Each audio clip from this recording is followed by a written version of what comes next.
Remember going to your favorite places without worrying about feeling safe? Restaurants, concerts, sporting events, Disneyland. How can we get back to the good old days of feeling safe and free in the places we like to go? Hi, I'm Joe of Safe Doors Open. I'd like to spend the next few minutes with you to go over a model of what we think getting doors to open safely again might look like. We need to open up a discussion on thoughts and ideas of how to best to proceed when venturing out. So I encourage you, please share your thoughts and comment. Let's get started. We begin here with registration, not to be confused with reservations. It can be done at home and is anonymous.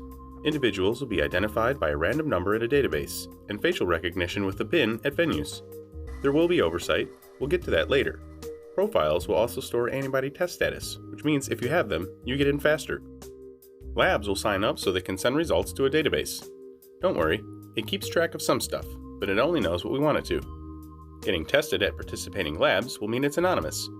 Just like venues, labs will verify you being you with your face and your PIN. Your other information stays private. The privacy group will be an independent body responsible for ensuring that no unauthorized information is used or even being collected. We'll be able to access a venue's profile to schedule a visit and screening. We'll be able to see what other people thought of the screening. Is it fast? Thorough? Safe? We want to know before we get there, right? This step does that.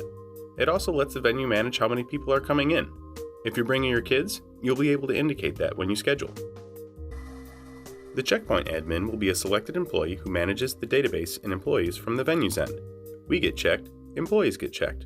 So going in, we know that not only are our fellow patrons safe to be around, so are the staff. Registration pops us into the virtual queue. This is when we make our reservations. Now the venue knows to expect us and when. When we arrive, we're still practicing distancing and wearing our personal protective equipment. Depending on the venue, check-in may be via phone for maximum safety. We've made it this far. This is where we meet up with any of our party that checked in separately. The checkpoint officiant will ensure everybody is properly outfitted, explain any venue specifics, and give testing instructions. Anyone who's visibly sick will be asked to remove themselves. We're still masked and distancing. Depending on when, where, and the weather, we could still be in our cars. A lot of the details in the pre-screening steps will depend on the venue. At this point, everybody who has been pre-screened and deemed protected will be verified, issued a wristband, and invited in. If someone's positive results can't be verified, they'll go into the queue for viral screening. Currently, the technology is not where we need it to be. While innovative tech and data emerge, we need to make sure that these tests are going to be low cost, accurate, fast, and available. After our swabbing, we'll return to the waiting area. By the way, seats here will be assigned and cleaned between queues. Once everybody has, fingers crossed, test negative for coronavirus, wristbands are given, and entry is granted. To the safe zone. So here we are, barefaced but safe. Was it entirely convenient getting here? Nope. But this is where we can party like it's 1999. Or very early in the current year. Whatever you're into is fine. We can now lose our masks. Any safe zone needs an enforceable perimeter. That being said, a safe zone can be any size as long as access remains controlled. Zones could eventually be linked. Wristbands will be collected at the exit. Obviously, in and out privileges are a no-go. Leaving would necessitate another trip through the screening process.